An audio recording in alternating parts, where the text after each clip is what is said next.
નમસ્કાર વિદ્યાર્થી મિત્રો, કેમ છો બધા?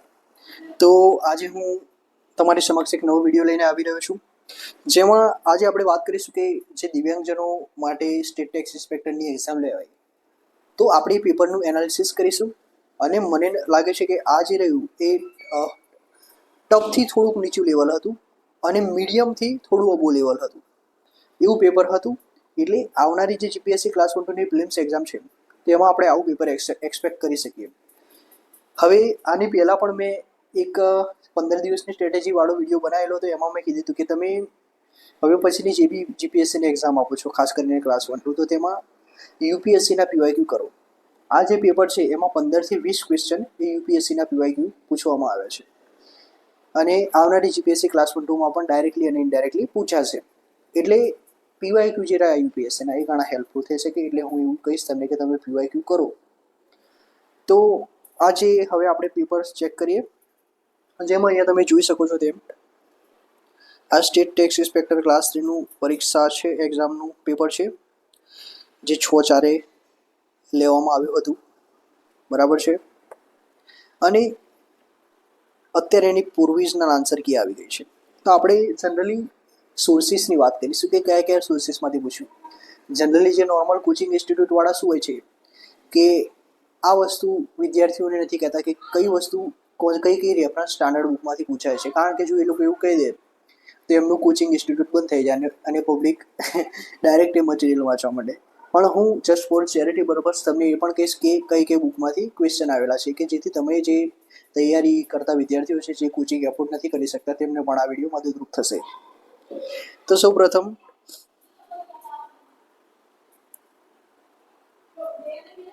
સંસ્કૃત ભાષા વિશે વાત કરી. આ એનસીઆરટીનો ક્વેશ્ચન છે. એનસીઆરટીમાં મોસ્ટ ઓફ તમને જે એન્શિયન્ટ હિસ્ટ્રીના ક્વેશ્ચન છે, જે પ્રાચીન ભારતના ઇતિહાસના, એ ક્લાસ 11 અને 12ની ઓલ્ડ એનસીઆરટીમાંથી મળી જશે. અથવા તો તમારે એના ફોલો કરવું હોય તો આર એસ શર્મા નામની બુક હોય છે એ ફોલો કરી લો. અને જો એનાથી બી બેટર છે કે તમે ક્લાસ અને એટલું આ ના કરવું હોય તો બીજું પણ એક ઓપ્શન છે કે તમિલનાડુ બોર્ડની ક્લાસ 11 અને 12ની એનસીઆરટી સારી હોય છે, તો એ આપ સ્ટડી કરી શકો છો. એની લેંગ્વેજ સારી હોય છે. તો આ સંસ્કૃત ભાષા વિશે ક્વેશ્ચન હતો, એનસીઆરટી બેઝ ક્વેશ્ચન. સ્તૂપ વિશે બેઝિક ક્વેશ્ચન, આ પણ એનસીઆરટીનો ક્વેશ્ચન. આ વંદે માતરમ, આ પણ એનસીઆરટીનો ક્વેશ્ચન. પછી પારસીઓ જે આવ્યા હતા, આ એનસીઆરટીનો જ ક્વેશ્ચન છે. પછી મધ્યકાલીન સ્થાપત્યમાં કુતુબુદ્દીન ઐબકે કુતુબ મિનાર બનાવ્યા હતા. દેન ડાયદિન કા ઝોપડા જે રહ્યા એ પહેલાં ચૌહાણ ડાયનેસ્ટી જે હતી રાજપૂતોએ અજમેરની અંદર બનાવ્યા હતા, જે ચૌહાણ રાજપૂતોએ. અને પછી એને લઈ અને એ ઢાઈ કા ઝોપડા જે રહ્યું એ પ્રાચીન ભારતની અંદર એક સંસ્કૃત પાઠશાલા હતી અને એનું આ લોકોએ મસ્જિદમાં કુતુબુદ્દીન ઐબકે મસ્જિદમાં કન્વર્ઝન કરાવી દીધું હતું. એટલે આ બીજું સ્ટેટમેન્ટ ખોટું છે, કારણ કે એ દિલ્હીમાં નથી, અજમેરમાં છે. એટલે આ ટાઈપના બેસિક ક્વેશ્ચન, આ પણ એનસીઆરટીનો ક્વેશ્ચન. પછી આ ગુજરાતના કલ્ચરનો ક્વેશ્ચન. ખાસ કરીને આ પેપર જે રહ્યું એમાં ગુજરાતની હિસ્ટ્રી કે કલ્ચરના માંડ 2-3 ક્વેશ્ચન જોવા મળે છે. બાકી મોસ્ટ ઓફ ક્વેશ્ચનની વાત કરીએ તો આપણે હિસ્ટ્રીમાંથી 25 ક્વેશ્ચન જોવા મળે છે, પોલિટીમાંથી ખાસા 30-35 જેવા ક્વેશ્ચન જોવા મળે છે, ઇકોનોમીમાંથી સારા એવા ક્વેશ્ચન જોવા મળે છે. પછી કરંટ અફેર્સમાં સાયન્સ એન્ડ ટેકનોલોજી અને એન્વાયરમેન્ટ એન્ડ ઇકોલોજી ઉપર થોડુંક ફોકસ કર્યું છે અને જીઓગ્રાફીના સારા એવા પ્રશ્નો જોવા મળે છે. અને કરંટ અફેર્સ જે રહ્યું એનું લેવલ સારું હતું આ વખતે, મીન્સ કે અમુક સ્કીપ કરવા જેવા હતા, જે હાર્ડ હતા ક્વેશ્ચન વાઇઝ. બાકી તો નોર્મલ તમે તૈયારી કરી હોય તો તમે એટેમ્પ કરી શકો. પણ આ પેપર જે રહ્યું એ ખૂબ સારું હતું. જો જે જાન્યુઆરીમાં એસટીએની પરીક્ષા લેવાઈ હતી એમાં જો આવું પેપર હોત તો મને નથી લાગતું કે આ પેપરનું મેરિટ એ 80ની અંદર રહેતે. 80+ જાય એવું લાગતું નથી, કારણ કે પેપરનું લેવલ સારું છે. પછી આ મણિપુરી નૃત્ય વિશે પૂછેલું છે. બરાબર, આ થોડા ડીપમાં પૂછેલું છે. આ નીતિન સિંઘાનિયામાંથી તમને મળી જશે. મણિપુરી નૃત્યના ડીપમાં ગયા છે આ લોકો. પછી આ શંકરાચાર્યના 4 મઠો, આ કેન્સલ કરી દેવામાં આવે છે, કારણ કે આની અંદર દ્વારકા, બદ્રીનાથ, કાંચી અને જગન્નાથપુરી. તો આમાં બદ્રીનાથ નહીં, કેદારનાથ આવે. એટલે આ કોઈ ક્વેશ્ચન નો જે એબીસીડી છે એ મેચ જ નથી થતા. બરાબર. પછી આ બેઝિક જૈન ધર્મ વિશે પૂછેલું છે, આ પણ એનસીઆરટીનો ક્વેશ્ચન. પછી આ બેટલ ઓફ બક્સર વિશે પૂછેલું છે, આ પણ એનસીઆરટીનો પ્રશ્ન. ડેલ હાઉસ વિશે પૂછેલું છે, એનસીઆરટીનો પ્રશ્ન. એટલે તમે બેઝિક એનસીઆરટી કરી દેશો અને જો તમે સ્પેક્ટ્રમ બુક કરી દેશો તો એ ઇનફ છે, ખાસ કરીને જે મોડર્ન હિસ્ટ્રી છે એના માટે. અને એન્શિયન્ટ હિસ્ટ્રી માટે ક્લાસ 11-10ની 11-12ની એનસીઈઆરટી ઇનફ છે. પછી આ ગુજરાતના ઇતિહાસનો ક્વેશ્ચન, જેમાં રિવોલ્યુશનરી મુવમેન્ટ ઉપરથી પૂછવામાં આવેલું છે આ ક્વેશ્ચન. તો આ ગુજરાતના 1-2 ક્વેશ્ચન જોવા મળે છે, બાકી તો એવું નથી. બરાબર. પછી જહાલ અને મવાળ પર મવાળ એટલે આઈ થિંક આનું ગુજરાત ઇંગ્લિશમાં એક્સ્ટ્રીમિસ્ટ અને મોડરેટની જે આઈડિયોલોજીસ હતી એના ઉપર પ્રશ્ન પૂછ્યો છે. આ જે રહ્યો સ્પેક્ટ્રમનો ક્વેશ્ચન છે. પછી ફોર્ટ વિલિયમ વિશે આ પણ સ્પેક્ટ્રમમાંથી મળી જશે તમને. પછી 1857નો રિવોલ્ટમાં કોણે અંગ્રેજોનો સાથ આપ્યો તો આ સ્પેક્ટ્રમનો ક્વેશ્ચન છે. અમુક ક્વેશ્ચન એનસીઈઆરટીમાં પણ મળી જાય. બરાબર છે.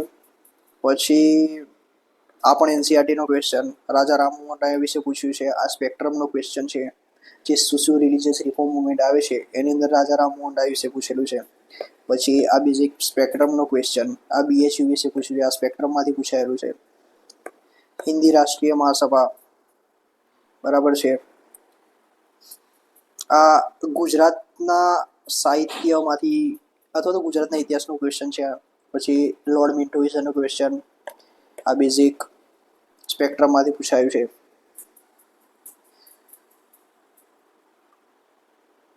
પછી આ જે રહ્યું આ થોડું સ્કીપ કરવાનો ક્વેશ્ચન હતો, કારણ કે આ દરેક વસ્તુ યાદ રાખવી જરૂરી નથી એમ.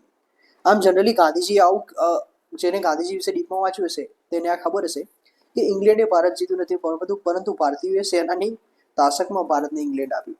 કારણ કે જો આપણા લોકો સેનામાં રિક્રુટેડ ના થયા હોત તો એ લોકોની મિલિટરી સ્ટ્રેન્થ જ ના હોત અને એ લોકો આપણા જે પ્રેસલી સ્ટેટ એને એનેક્સ જ ના કરી શક્યા હોત. તો આ ગાંધીજીનું સ્ટેટમેન્ટ છે. પછી entry of English in India, આ ઇમ્પોર્ટન્ટ ક્વેશ્ચન.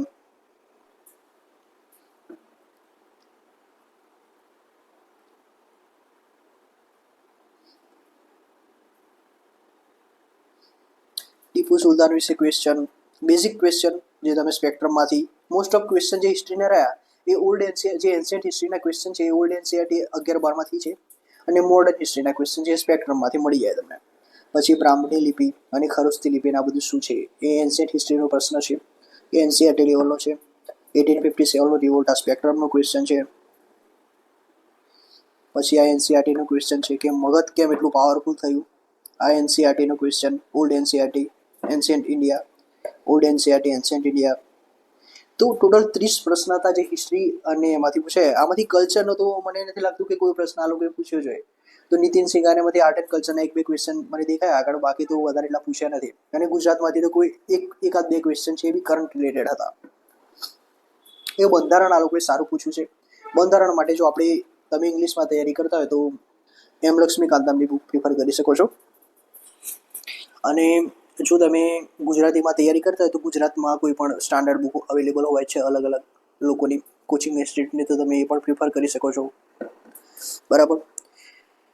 હવે આ જે પેપર રહ્યું એમાં પોલિટી અને ઇકોનોમીના એટલા કઠોર ગુજરાતી શબ્દ આ લોકો ઉપયોગ કરેલા છે, જેમાં તમે જોઈ શકો છો કે ભારતના મહાલેખાંગર, ખરેખર આ મને જ ખબર નથી કે મહાલેખાંગર કોને કહેવાય. કારણ કે ઇંગ્લિશમાં તમે એમ લક્ષ્મીકાંત વાંચ્યું હોય, પછી ઇકોનોમીના જે રમેશસિંહ ને સ્ટાન્ડર્ડ હેન્ડઆઉટ્સ ને બધું ઇંગ્લિશમાં વાંચેલું હોય તો તમને મુશ્કેલ છે. આ લોકોએ કૌંસમાં લખવું જોઈએ ઇંગ્લિશ નામ. બરાબર છે. આ પણ બેઝિક તમે ક્વેશ્ચન સોલ્વ કરી શકો છો. કાં તો કોન્સ્ટિટ્યુશન ઓફ ઇન્ડિયા, જો તમને હાર્ડ લેંગ્વેજ તમે લો બેકગ્રાઉન્ડમાંથી કરાવતા હોય તો ડાયરેક્ટ કોન્સ્ટિટ્યુશન ઓફ ઇન્ડિયા વાંચી શકો છો. અધરવાઇઝ તમે લક્ષ્મીકાંત વાંચી શકો છો. પછી આ એકદમ ઇઝી ક્વેશ્ચન, આ બેઝિક આ જનરલ અવેરનેસનો ક્વેશ્ચન હતો. બરાબર છે. પછી ભારતીય બંધારણ વિશે ટૂંકમાં જેટલા ઇકોનોમીના પ્રશ્ન છે એ લક્ષ્મીકાંત બહાર નથી ગયા. પછી દર વખતે મેં મારા એક ટેલિગ્રામ ગ્રુપમાં કીધું જ છું કે સેન્ટ્રલ લિસ્ટ, સ્ટેટ લિસ્ટ અને કોન્કરન્ટ લિસ્ટ, આ 3 લિસ્ટ તમે એકવાર જોઈ લો તો આના ઉપરથી દર જીપીએસસીની 2 પરીક્ષાએ 1 ક્વેશ્ચન કે 2 ક્વેશ્ચન આ સેન્ટ્રલ લિસ્ટ અને સ્ટેટ લિસ્ટ, કોન્કરન્ટ લિસ્ટ એમાં કયા સબ્જેક્ટ છે એના રિલેટેડ આવતા જ હોય છે. બરાબર છે. તો આ પણ બેઝિક લક્ષ્મીકાંતનો ક્વેશ્ચન.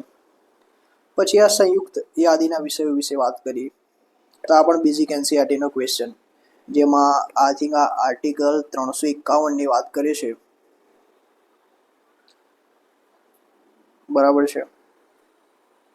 કોન્કરન્ટ list subject. પછી શેષ સત્તા, આ કેટલો હાર્શ શબ્દ વાપરેલો છે. એકચ્યુઅલી મને ખબર નથી કે શેષ સત્તાને ઇંગ્લિશમાં શું કહેવાય, કારણ કે ગુજરાતીમાં ઇંગ્લિશમાં આપણે વાંચ્યું હોય ક્યાંક બુકમાં આવેલું હોય છે, પણ ગુજરાતીમાં શેષ સત્તા એનું ઇંગ્લિશ શું થાય આપણને જનરલી ખબર ના પડે એમ.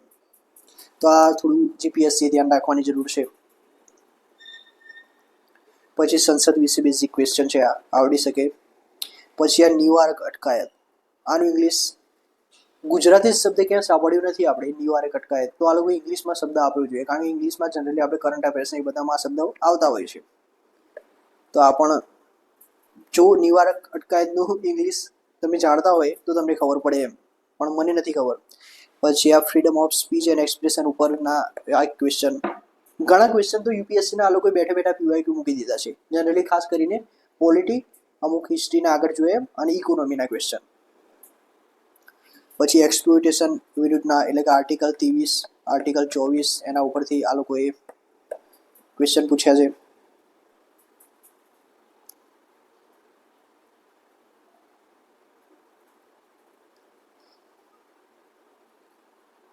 આમાં કોન્ક્રિપ્શન સર્વિસની વાત કરેલી છે, તો એ છે રાજ્ય લશ્કરી સેવા વેતન વિના લઈ શકે છે. હા, લઈ શકે છે. ધારો કે કોરોનામાં બધાની સેલેરી કાપી દીધી હોત તો દેર ઇઝ પોસિબિલિટી કે દરેક ગવર્મેન્ટ કર્મચારી વિધાઉટ સેલેરી નોકરી કરતા હોય તો આ પોસિબલ છે, પણ તો આ ખોટું છે, કારણ કે કોન્ક્રિપ્શન સર્વિસ જે રહી આઈ થિંક આર્ટિકલ 24 કે 23માં છે, સોરી એ ડીપીએસપીમાં છે, આર્ટિકલ 47માં છે. બરાબર છે. હવે ડીપીએસપી વિશે આ ક્વેશ્ચન ઇઝી ક્વેશ્ચન હતો. પછી right to information, right to education act, એના વિશેનો ક્વેશ્ચન, આ એકદમ ઇઝી ક્વેશ્ચન. આ બધા ક્વેશ્ચન એમ લક્ષ્મીકાંતની તમે બેઝિક ખાલી તૈયારી કરી હોય, બેઝિક અમુક ટોપિક તમને ખબર હોય તો તમે કરી શકો છો. પછી ઇન્ડિયાની જ્યુડિશિયરી વિશે, રાજ્યસભાના સભ્ય વિશે ક્વેશ્ચન, સંસદની કોરમ વિશે ક્વેશ્ચન. બરાબર છે. હવે 10% મિનિમમ કોરમ છે, આ લક્ષ્મીકાંતમાં લખેલું છે. હવે આપણને ખબર હોય છે કે લોકસભાની અંદર મેક્સિમમ 552 સભ્યો છે, એમાંથી અત્યારે હાલમાં 502 એંગ્લો ઇન્ડિયન જતા રહે એટલે 550ની અત્યારે મર્યાદા છે, એટલે એના 10% ગણો તો 55 થઈ ગયા. અને રાજ્યસભાની મેક્સિમમ કેપેસિટી 250 છે, તો એના 10% ગણો તો 25 થઈ ગયા. તો આ એનાલિટિકલ ક્વેશ્ચન કહેવાય. આ સારો ક્વેશ્ચન પૂછ્યો છે એ લોકોએ. પછી સંસદના સભ્યપદ, આ ઇઝી ક્વેશ્ચન છે, ભારતની સંસદ વિશે ક્વેશ્ચન. ટૂંકમાં આ બધા પોલિટીના સારા એવા ક્વેશ્ચન આ લોકોએ પૂછેલા છે. આ બધા ક્વેશ્ચન જે રહ્યા એ આપણે લક્ષ્મીકાંતમાંથી મળી જાય છે. મૂળ બંધારણ જે રહ્યું એમાં કુલ ટોટલ 8 અનુસૂચિઓ હતી, સાચી વાત છે. આ સારો ક્વેશ્ચન છે, ઇઝી ક્વેશ્ચન. એટલા બંધારણના અમુક કોમ્પ્લેક્સ ક્વેશ્ચન છે અને અમુક ઇઝી ક્વેશ્ચન છે જે એટેમ્પટેબલ છે, અને આ મેક્સિમમ સ્કોરિંગ સબ્જેક્ટ ગણી શકાય આપણે જીપીએસસી ક્લાસ 1 ની પ્રિલિમ્સ માટે. પછી કટોકટી ઇમરજન્સીની વાત કરી, ઉપરાષ્ટ્રપતિ વિશે, વડાપ્રધાન રિલેટેડ ક્વેશ્ચન, રાજ્યપાલનો ક્વેશ્ચન, રાષ્ટ્રપતિનો ક્વેશ્ચન, પીએમનો ક્વેશ્ચન, ગવર્નરનો ક્વેશ્ચન. આ ટાઈપના ક્વેશ્ચન રહ્યા એ દરેક જીપીએસસીમાં કોમન હોય છે, કાં તો ઇમરજન્સીનો બી એકાદ ક્વેશ્ચન તો કોમન જ છે, પૂછાય છે. પછી બંધારણીય સુધારા વિશે, પછી રાજ્યની સરહદમાં ફેરફાર,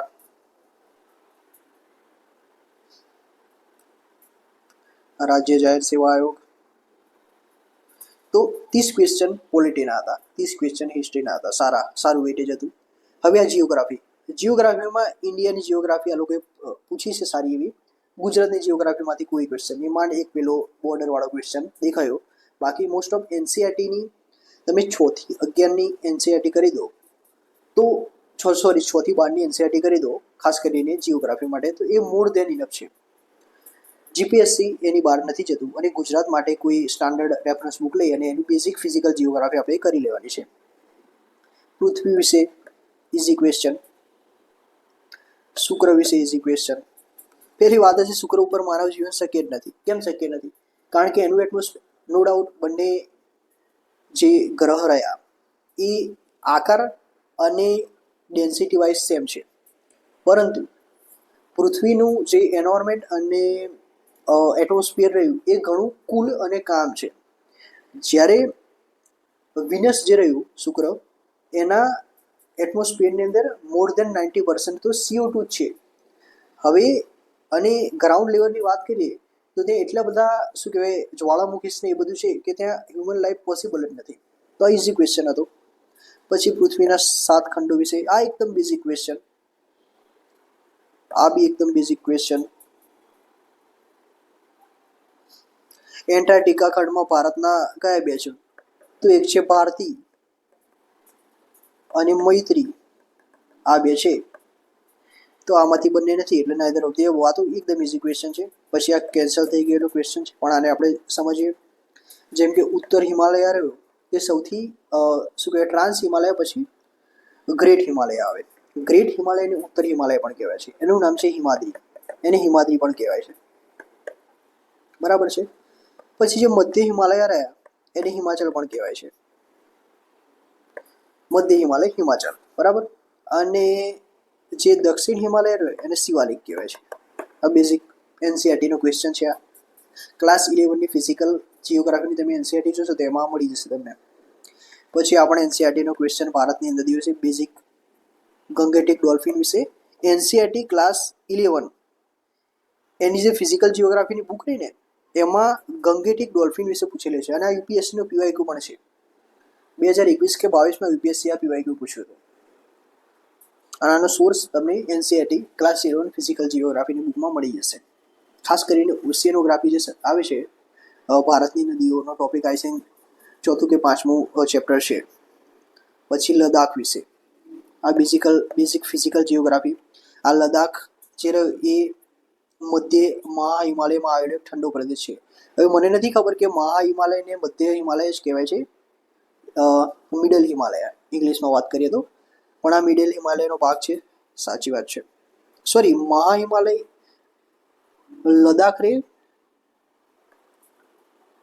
કારાકોરમ રેન્જ અને જાસ્કર રેન્જ, આ જે રહી એ કારાકોરમ રેન્જની ભાગ છે. એટલે મહાહિમાલયનું કદાચ ગુજરાત ઇંગ્લિશ ખબર નથી મને શું કહેવાય. તેની ઉત્તરે કારાકોરમ પર્વત શ્રેણી અને દક્ષિણે જાસ્કર પર્વતમાળા આવે છે. આ સાચો પ્રશ્ન છે, બરાબર. આ માઉન્ટેન્સ ઉપર આપણે ઓલરેડી આ યુટ્યુબ ચેનલ ઉપર એક વિડીયો મૂકેલો છે. પછી ભારતના રાજ્યોની સીમા નેપાળ જોડે કયા કયા છે, એકદમ ઇઝી ક્વેશ્ચન છે.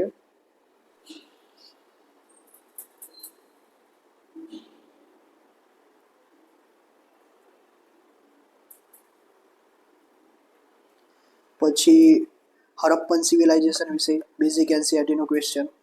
પછી ઇન્ડિયાના ગ્રેટ પ્લેન્સ વિશે આ બેઝિક. પછી તરાઈના જંગલો વિશે એકદમ ઇઝી ક્વેશ્ચન.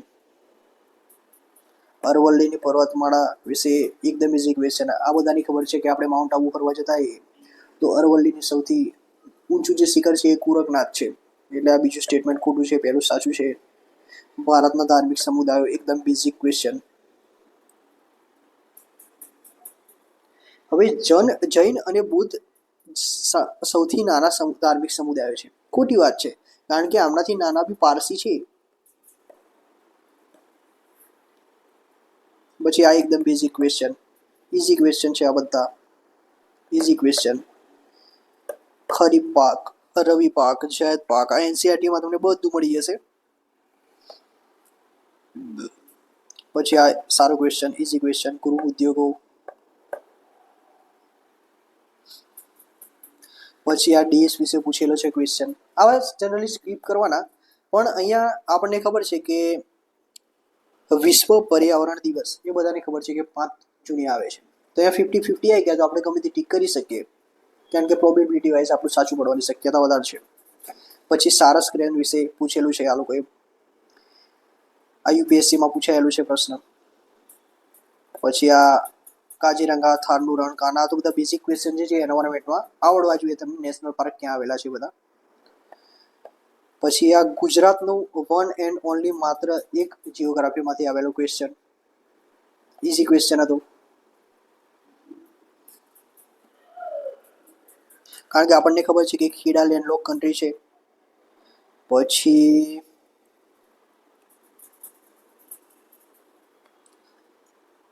એટલે બેને એલિમેન્ટ કરીએ તો આ ગયું, આ ગયું. હવે 4 જોઈએ. વડોદરા, તો વડોદરા પણ આ બાજુ આવેલું છે એટલે 1, 3, 5 આ બરાબર છે આન્સર. પછી આ ગુજરાતના જિલ્લાઓ વિશેનો આ ક્વેશ્ચન એકદમ ઇઝી ક્વેશ્ચન હતો. પછી આ ગુજરાતની નદીઓનો કોઈ ક્વેશ્ચન નથી, આ ઇન્ડિયાની જિયોગ્રાફીનો ક્વેશ્ચન કહેવાય, પણ આ લોકોએ ગુજરાતની નદીઓ કહીને પૂછી લીધો છે. પછી ઇન્ડિયાની આઈએસટી ઇન્ડિયાની બરાબર છે. તો આ 7 રાજ્યોમાંથી નથી પસાર થતું, આઈ થિંક આમાં 5 રાજ્યોમાંથી પસાર થાય છે, 5 કે 6 માંથી પસાર થાય છે. પછી ભારતની જમીન વિશે ક્વેશ્ચન, દલદલ પ્રકારની જમીન, ભારતના ગેંડા, વન હોર્ન રિનોસિરોઝ. પછી હવે આટલા જ 30 ક્વેશ્ચન જિયોગ્રાફીના હતા. હવે કરંટ રિલેટેડ ક્વેશ્ચન ચાલુ થાય છે. કરંટના ક્વેશ્ચન એ જે રહ્યા એ ગોખવા લાયકના બધા ક્વેશ્ચન હતા. એટલે કરંટ અફેર્સ છેલ્લા 2-3 મહિનાનું રહ્યું એ આપણું બહુ સારું હોવું જોઈએ એમ, કારણ કે આ લોકોએ નાની નાની વસ્તુ પૂછી છે. અને ઘણા તો એવા છે કે ના આવડી શકે, મીન્સ કે આપણે જનરલી એટલા ધ્યાનમાં નથી લેતા કરંટ અફેર્સ, એટલા ડીપમાં તો નથી કરતા, હું પણ નથી કરતો. એટલે અમુક ક્વેશ્ચન સ્કીપ કરવાના હતા અને અમુક એપ્રોચ કરવા હોય તો આપણે બહુ બારીકથી વાંચવાની જરૂર છે કરંટ અફેર્સ. કરંટ અફેર્સ આ સારું લેવલ હતું, આ ક્વેશ્ચનમાં હાર્ડ લેવલ હતું. આઈસીસી ચેમ્પિયન ટ્રોફી વિશે વાત કરી. પછી પ્રાણી મિત્ર એવોર્ડ હમણાં ચાલતું હશે, બરાબર છે. વનતારા હમણાં જ પીએમએ કર્યું, તો આ સારું ક્વેશ્ચન હતું. પછી અહીંયા જાવેદ અખ્તર નહોતા, બીજા કોઈક સૂફી ફેસ્ટિવલમાં ગયા હતા.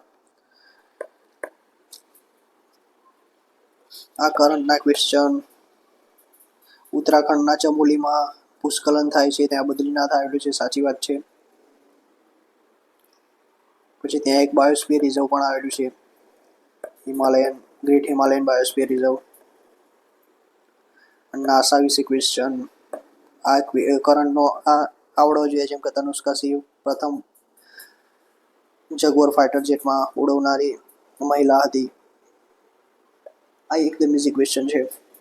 ટૂંકમાં કરંટ રિલેટેડ જે ક્વેશ્ચન રહ્યા એ આપણે નથી કરતા આમાં, કારણ કે બેઝિકલી જે રહ્યા એ ગોખવા લાયકના ક્વેશ્ચન હતા અને એ તો આપણે કરી શકીએ નોર્મલ.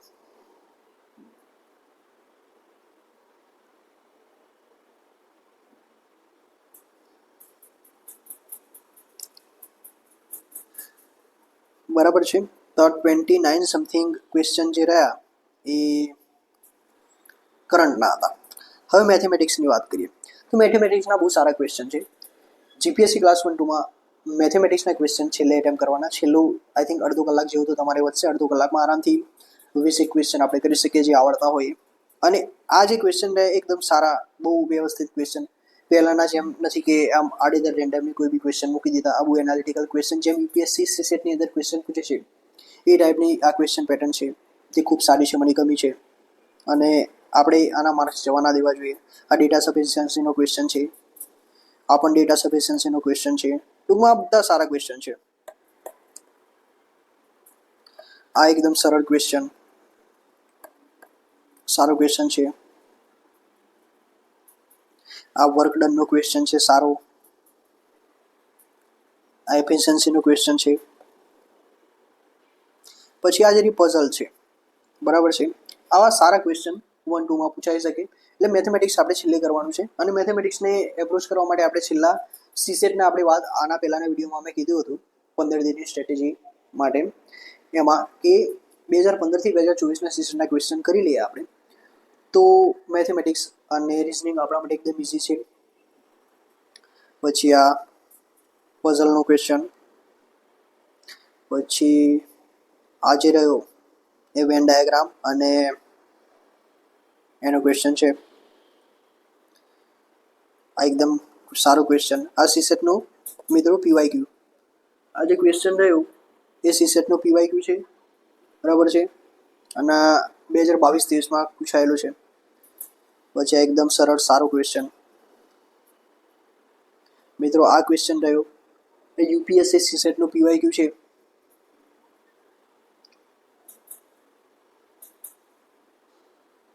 આ બધા સારા ક્વેશ્ચન છે, બરાબર. તો ટોટલ 25 ક્વેશ્ચન જે રહ્યા એ ગણિતના હતા. હવે ઇકોનોમી ચાલુ થઈ ગયું, બરાબર છે. ઇકોનોમીના પણ સારા ક્વેશ્ચન હતા. હવે ઇકોનોમી કરવા માટે શું કરવું જોઈએ? તો આપણે ક્લાસ 11ની જે ઇન્ડિયા ઇકોનોમિક ડેવલપમેન્ટ કરીને એક બુક આવે છે, એ આપણે વાંચી લેવાની છે. અને ક્લાસ 12ની મેક્રો ઇકોનોમિક્સની બુક વાંચી લેવાની છે. અને ક્લાસ 9 અને 10થની એનસીઆરટી ઇકોનોમીને વાંચી લેવાની છે. આટલી 4 બુક વાંચવાની છે. અને મોરલ સરનું હેન્ડ આઉટ આપણે કરી લેવાનું છે. એમાં બેસિક અમુક ટર્મિનોલોજી જોઈ લેવાની છે, જેમ કે ઇન્ફ્લેશનને કંટ્રોલ કરવા માટે શું કરવું જોઈએ, મની સપ્લાય વધારવો ઘટાડવો, પછી સીઆરઆર એસએલઆર વધારવાથી મની સપ્લાયમાં શું ફરક પડે, ઇન્ફ્લેશન વધારો ઘટાડો વખતે સીઆરઆર ઘટાડવાથી ઇન્ફ્લેશનને શું ફરક પડે, પછી M0 એનો M1 M2 M3 M4 આ જે મની હોય છે એનાથી મની સપ્લાય કઈ રીતે કરવામાં આવે છે, આ ટાઈપના ક્વેશ્ચન આપણે કરી લેવાના. પછી બેલેન્સ ઓફ પેમેન્ટ વિશેનો ક્વેશ્ચન પિલર 1 2 3 આ કરી દેવાના છે આપણે. પછી એમએસએમઈ વિશે આ ક્વેશ્ચન જે રહ્યો એ કરંટ રિલેટેડ હતું. પછી ટેલિફોન કનેક્શન વિશે, ટેલિકોમ સેક્ટર વિશે પૂછ્યું છે. આઈ થિંક આ યુપીએસસીમાં ક્વેશ્ચન પૂછાયેલો છે પહેલાં. પછી ઇકોનોમીમાં જનરલી ગુજરાતીમાં લખેલા છે, એટલે અમુક બેઝિક ટર્મિનોલોજી મેં ઇંગ્લિશમાં વાંચેલું છે એટલે નથી ખબર પડતી, પણ તમે આટલું કરો તો આરામથી ઇકોનોમીના ક્વેશ્ચન એટેમ્પ કરી શકો છો, જેમ કે મોરાલસનનું હેન્ડઆઉટ મોર દેન ઇનફ. પછી 1991માં બેલેન્સ ઓફ પેમેન્ટ ક્રાઇસિસ થયું હતું, તેમાંથી કઈ કઈ વિશેષતાઓ છે, આ ટાઈપના ક્વેશ્ચન. જેમ કે એલપીજી રિફોર્મ્સ કરવામાં આવ્યા હતા, લિબરલાઇઝેશન, પ્રાઇવેટાઇઝેશન, ગ્લોબલાઇઝેશન, આ 3 એબીસીમાં કીધેલા છે. હવે ભારતમાં આર્થિક સુધારાઓની શરૂઆત માટે શું ન હતું? તો વસ્તીનો ઉચ્ચ વૃદ્ધિ દર ગવર્મેન્ટ પ્રમોટ કરે તો શું એનાથી ઇકોનોમિક ગ્રોથ થશે? ના. તો આ ક્વેશ્ચન આ ખોટું છે. આ બેઝિક ક્વેશ્ચન હતો. પછી ડેમોગ્રાફિક ડિવિડન્ડનો સંપૂર્ણ લાભ મેળવવા શું કરવું જોઈએ? તો ઇન્ડિયા જોડે ડેમોગ્રાફી છે, પણ કોઈ ભણેલા જ નથી, કોઈના જોડે સ્કિલ જ નથી, તો કોઈ કામ કઈ રીતે કરશે? તો બેઝિક ક્વેશ્ચન કે કૌશલ વિકાસને પ્રોત્સાહન આપવું. આ ડેટા સફિશિયન્સીના ક્વેશ્ચન કહેવાય, કે જે તમે થોડીક એનાલિટિકલ બુદ્ધિથી જવાબ આપી શકો છો. પછી ડોમેસ્ટિક સિસ્ટમેટિકલી ઇમ્પોર્ટન્ટ બેંક, બરાબર છે, આરબીઆઈ દ્વારા માન્ય છે, આને આપવામાં આવેલું છે. હવે આ 10% જીડીપી નથી, બરાબર છે, આવું કોઈ ક્રાઇટેરિયા જ નથી જીડીપી વાળો. પછી ઇન્ફ્લેશન વિશેનો ક્વેશ્ચન. હવે જો ઇન્ફ્લેશન વધારે હોય, એટલે કે મોંઘવારી દર વધારે હોય, તો આરબીઆઈ સરકારી જામીનગીરીઓ ખરીદે, એટલે કે આઈ થિંક ગવર્મેન્ટ સિક્યુરિટીની વાત કરી છે એમને, કે જીસેક ખરીદી શકે તેવી શક્યતા છે. હવે સીધી વસ્તુ છે કે ઇન્ફ્લેશન બહુ વધારે પડતું છે, તો એનો મતલબ શું કે પબ્લિકના જોડે ડિમાન્ડ આપણે ઘટાડવાની છે, એટલે પબ્લિક જોડેથી પૈસા લેવાના છે. એટલે સરકાર અથવા તો આરબીઆઈ શું કરશે કે ગવર્મેન્ટ સિક્યુરિટી સેલ કરશે અને પબ્લિક જોડે જે વધારે પડતા પૈસા છે એ શક કરી લેશે. તો આ જે સ્ટેટમેન્ટ રહ્યું એ એનું ઊંધું છે, એટલે આ ખોટું થઈ ગયું તો 2-3 સાચા. પછી લખપતિ દીદી, આ બધા બેઝિક ક્વેશ્ચન આરબીઆઈના, જેમ કે સીઆરઆર એસએલઆર મેં આપણે વાત કરી એમ બેઝિક કોન્સેપ્ટ જોઈ લેવાના. ભારતમાં 1951થી પાકની પદ્ધતિ પ્રમાણે શું છે? તો અનાજ હેક્ટરના કુલ વિસ્તારના ટકા ધાન્ય હેઠળનો કુલ વિસ્તાર ઘટ્યો છે. પછી આ જે રહ્યો સ્કીપ કરવાનો ક્વેશ્ચન હતો. પછી આ બેઝિક ક્વેશ્ચન, આ એનસીઆરટી બેઝ ક્વેશ્ચન.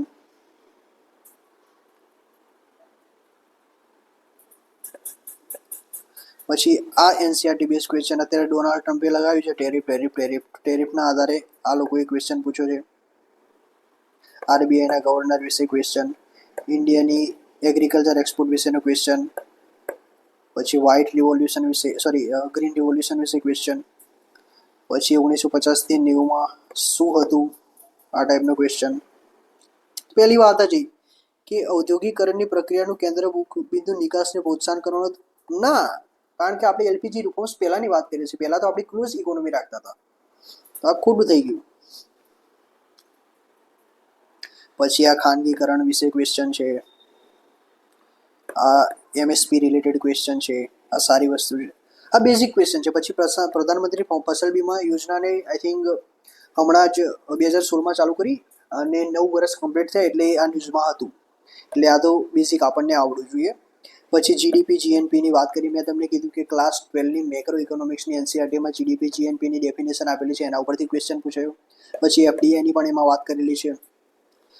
પછી ડોલરની સરખામણીમાં ડિમાન્ડ સપ્લાયના આધારે કઈ રીતે ડોલર ચડતો થાય છે, રૂપિયો વીક થાય છે, આ ટાઈપની બેઝિક આપણને ખબર હોવી જોઈએ. બેલેન્સ ઓફ પેમેન્ટમાં આ કન્સેપ્ટ આવે છે. પછી નેશનલ ઇન્ફ્રાસ્ટ્રક્ચર પાઇપલાઇન 2019ની અંદર પ્રાઇમ મિનિસ્ટર મોદીએ 15મી ઓગસ્ટમાં લાલ કિલ્લા ઉપરથી મેન્શન કર્યું હતું. પછી નેશનલ મોનેટાઇઝેશન પાઇપલાઇન વિશે મેન્શન કર્યું હતું. આ નેશનલ મોનેટાઇઝેશન પાઇપલાઇન જે રહ્યું એ બ્રાઉન ફિલ્ડ પ્રોજેક્ટ રહ્યા છે, એને લીઝ ઉપર આપીને એની જે ઇન્કમ થાય એને NIPમાં એનું ઇન્વેસ્ટમેન્ટ કરવાની વાત છે. એટલે આ બીજું સ્ટેટમેન્ટ ખોટું છે. પછી નેચરલ ગેસ વિશેના ક્વેશ્ચન.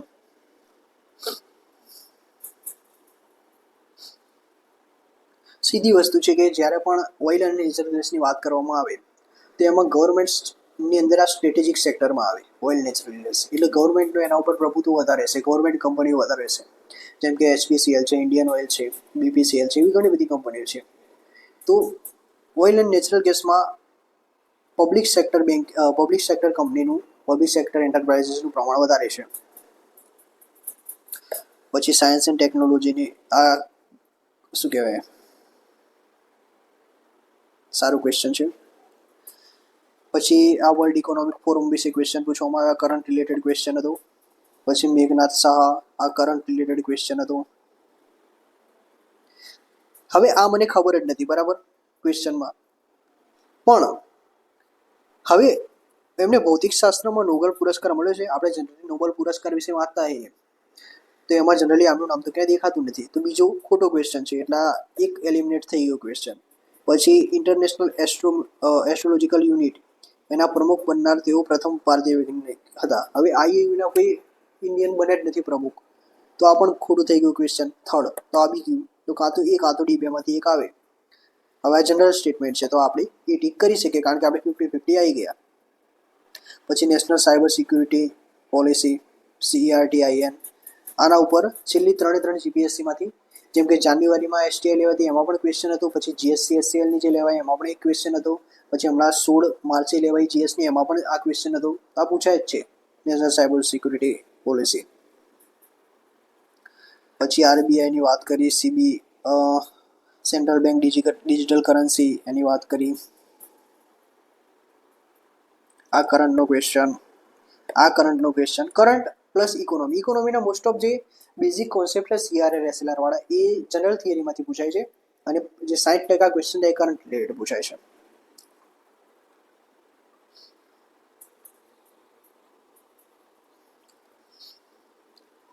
પછી ક્રૂડ ઓઇલ ને એના વિશે ક્વેશ્ચન.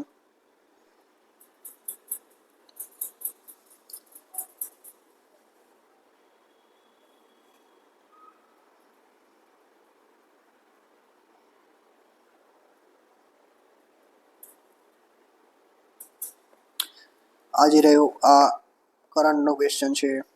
પછી ઇન્ડિયાની પરમાણુ ઉર્જા વિશેનો ક્વેશ્ચન, ન્યુક્લિયર સપ્લાયર ગ્રુપ એના વિશેનો ક્વેશ્ચન. આ કરંટ રિલેટેડ ક્વેશ્ચન. આ સાયન્સ એન્ડ ટેકના ક્વેશ્ચન છે કરંટ રિલેટેડ, જેટલા આપણે જોયા એ બધા સાયન્સ એન્ડ ટેકનોલોજીના કરંટ અફેર્સ રિલેટેડ ક્વેશ્ચન. પછી હવે આ જે રહ્યા એ એન્વાયરમેન્ટ એન્ડ ઇકોલોજીના. તો સાયન્સ એન્ડ ટેકનોલોજી અને એન્વાયરમેન્ટ એન્ડ ઇકોલોજીના બંનેના 10-10 થી 12 ક્વેશ્ચન કરી ટોટલ 25 ક્વેશ્ચન આ લોકોએ પૂછ્યા છે. પછી આ વૈશ્વિક આબોહવા રિલેટેડ ક્વેશ્ચન, વન સંરક્ષણ અધિનિયમ, પ્લાસ્ટિક પોલ્યુશન, આ ક્વેશ્ચન. CRISPR-Cas9 ટેકનોલોજી, આ બધા સાયન્સ ટેકનોલોજી એન્વાયરમેન્ટ એન્ડ ઇકોલોજીના ક્વેશ્ચન છે.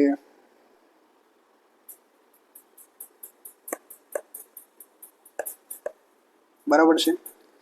તો આ આપણું જે રહ્યું એ ટોટલ એનાલિસિસ હતું. હવે આમાં ગુજરાતના બહુ ઓછા ક્વેશ્ચન પૂછાયા છે, એટલે આપણે આંખ બંધ કરીને ગાંડા બનીને ગુજરાતનું કંઈ કરવાની જરૂર નથી.